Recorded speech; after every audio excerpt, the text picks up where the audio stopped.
Within classical spiritual traditions of what we think of today as the sacred builders' guilds of all classical traditions, whether it's Chinese or Indian or Mayan or the Masons of Europe, they always understood that there were particular patterns that one could build in that will create the optimal energetic effect on people's consciousness and on their subtle bodies.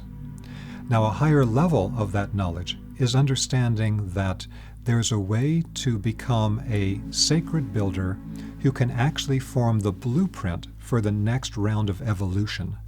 This is a hidden, esoteric part of the Masonic tradition of Europe.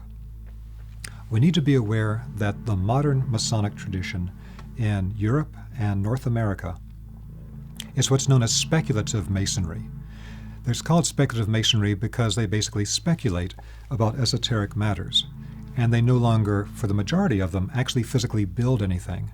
But the original Freemasons were known as operative Masons. The operative Masons built things with their hands. They were literally free Masons.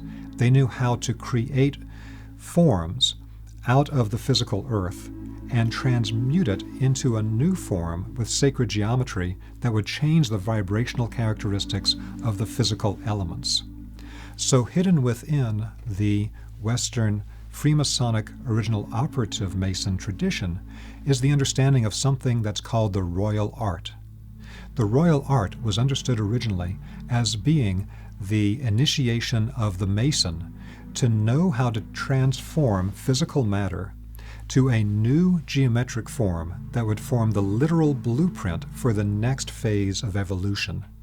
Just as the higher spiritual hierarchies, the higher angelic beings, created all the patterns for the current stage of Earth evolution, so the royal art for the Masons was learning how to do that work consciously as a human being, and through the forms that were then created in the sacred buildings, that would then become certain types of archetypal patterns for the next round of evolution and the living beings that would be created at that next stage.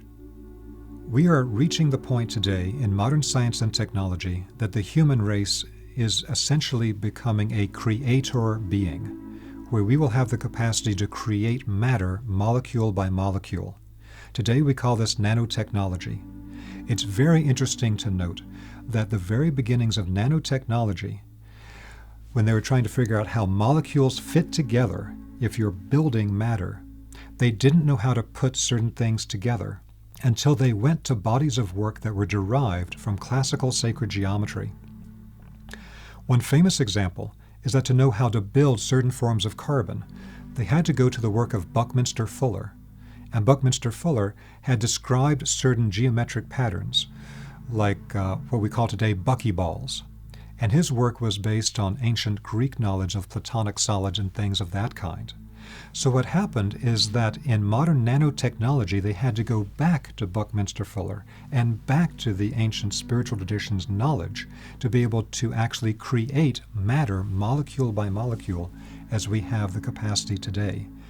But they have only begun to scratch the surface of that knowledge. If they continue to go deeper, they will find there is much more held within the classical knowledge that can be applied for creating an entirely new world of technology.